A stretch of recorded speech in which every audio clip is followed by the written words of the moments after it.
Buenos días, arquitectos. Buenos días, compañeros. En esta oportunidad voy a tratar de hablar de Egon Hermann House, construido en 1959 por Eamon Hermann.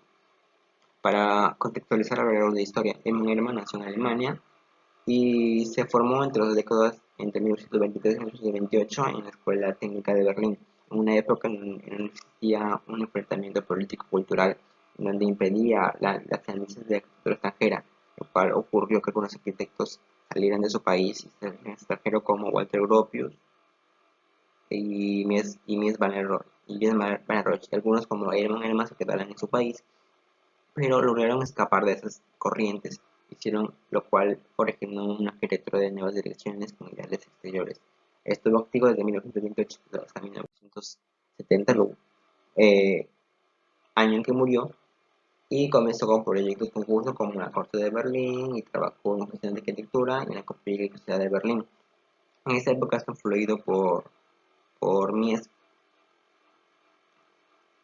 y podría decirse que su concepto de relación es el orden, no solo un orden de organización, sino que responde a un propósito, una arquitectura clara, libre de cualquier decoración o ambiente. Fue representante de la segunda generación de arquitectura moderna preocupada por la materialidad de las superficies, lo cual lo demostró a través de sus proyectos de sus múltiples capillas y ecotipos de edificios, lo cual esa idea lo prosiguió durante sus 30 años. Con eso, ganó, ganó, ganó reconocimiento y fama y le dio la oportunidad de poder trabajar en el mismo lugar donde estudió como profesor desde 1947 a 1970. Esto le dio oportunidades para conocer mejor a Fernand Wright, compartiendo una ideología de arquitectura, una arquitectura en que no se basa en arte, sino surge del mundo de la construcción, arquitectura en el dominio de reglas, demandas tectónicas funcionales dirigidas por la razón y no por la emoción, expresadas a través de críticas hacia Le Corbusier, en especial la iglesia de Ronchamp, ya que para él era una arquitectura escultórica para el arte, no era arquitectura, no tenía una claridad de la construcción. Le fueron, le fueron otorgados proyectos de vivienda desde 1950, en el cual uno de ellos es su propia casa, pero fue marcado por nuevas tendencias creadas por Mies en crear edificios con gran techo, con columnas y una estructura que permite cualquier variación de la planta y espacios completamente confinados de vidrio, lo cual lo demostró en el proyecto que hizo para sí mismo, con unos pilares nuevos de naturaleza, simplicidad de construcción, claridad de medios tectónicos y fuerza de materiales. Para hablar un poco sobre el análisis de esta vivienda, debemos analizar de cómo se contextualiza o cómo se relaciona con su contexto. La vivienda se encuentra en una zona urbana de Alemania con características especiales. Una de ellas es que se conecta con una vía principal en la parte superior. Se encuentra en una parcela en forma de ladera que topográficamente cae más al sur y más débil al oeste. La diferencia de nivel entre la calle y el proyecto es de 7 metros y el edificio responde con un bloqueo visual hacia el interior que hay en el jardín. La idea principal del proyecto es que Eman propuso construir una casa familiar en que cada miembro de esta familia tenga un espacio, aunque sea lo más pequeño. Sus biografías mencionan que básicamente era construir un tipo de casa de ladrillo en que los campesinos solían construir algo muy primitivo, que tal vez contenga una gran estufa de azulejos o una gran terraza, convirtiendo la idea en la casa como una casa secundaria. Los elementos o aspectos que- que forman el diseño de la vivienda, principalmente la circulación. Existe una circulación principal que es hacia la ladera y una circulación que tiene que vincular contra la calle. La circulación que tiene relación con la ladera separa el proyecto de sectores, uno que tiene que ver con la residencia y otro que tiene que ver con el estudio. Claro que estos se diferencian en proporciones, en programa y a través de desniveles de terreno.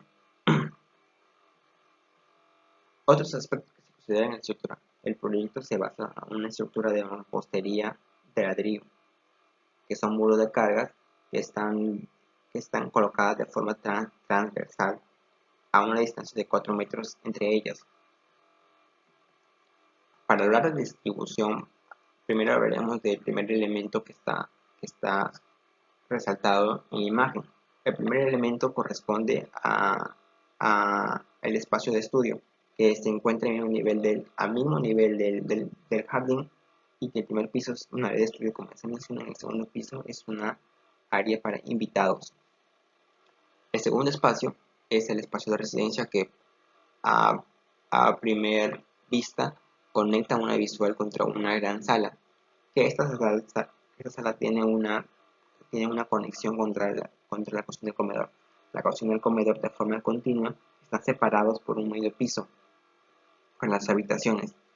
Estas habitaciones están separadas igualmente con el exterior a través de una circulación, y debajo de ella hay una terraza cubierta que tiene una visual hacia la sala de calderas.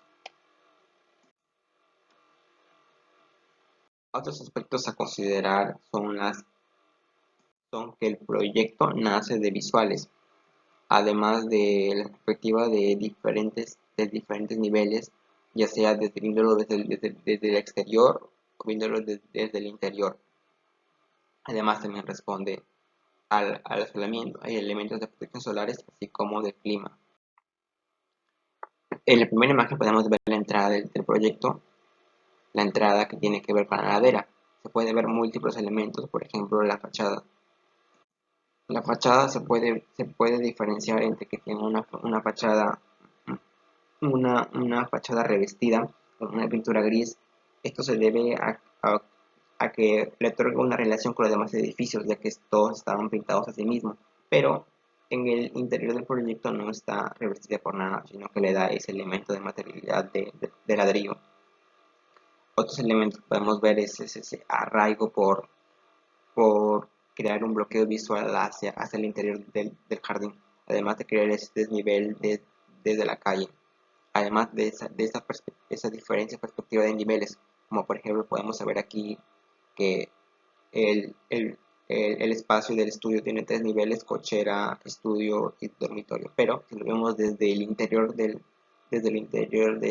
jardín, podemos ver solamente dos niveles.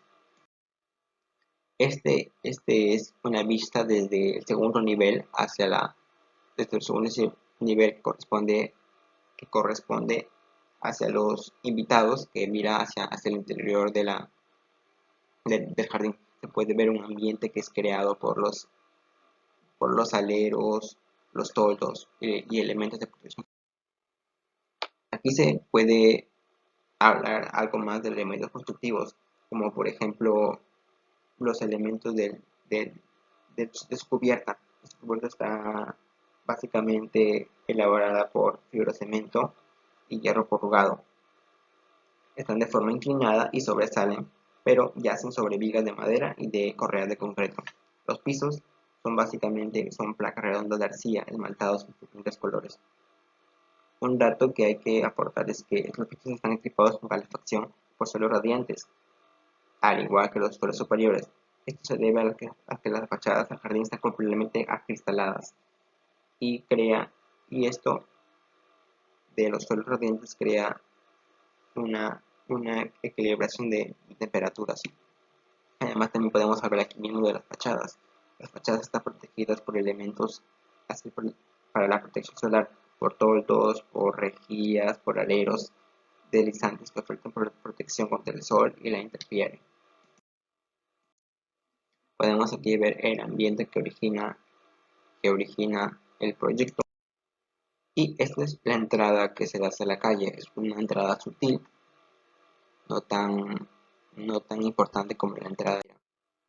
Igual, esta entrada, esta es la vista desde la parte interior del jardín. También podemos decir de que tiene una relación con la casa japonesa. Los techos dados a aguas con voladizos y canales, grandes puertos correderas, además del uso de cortinas que recuerdan las paredes de papel. Esta es una vista desde el exterior hasta el interior de la vivienda de la parte social. Y igual, desde la vista hacia el espacio de estudio se puede ver esa diferencia de nivel.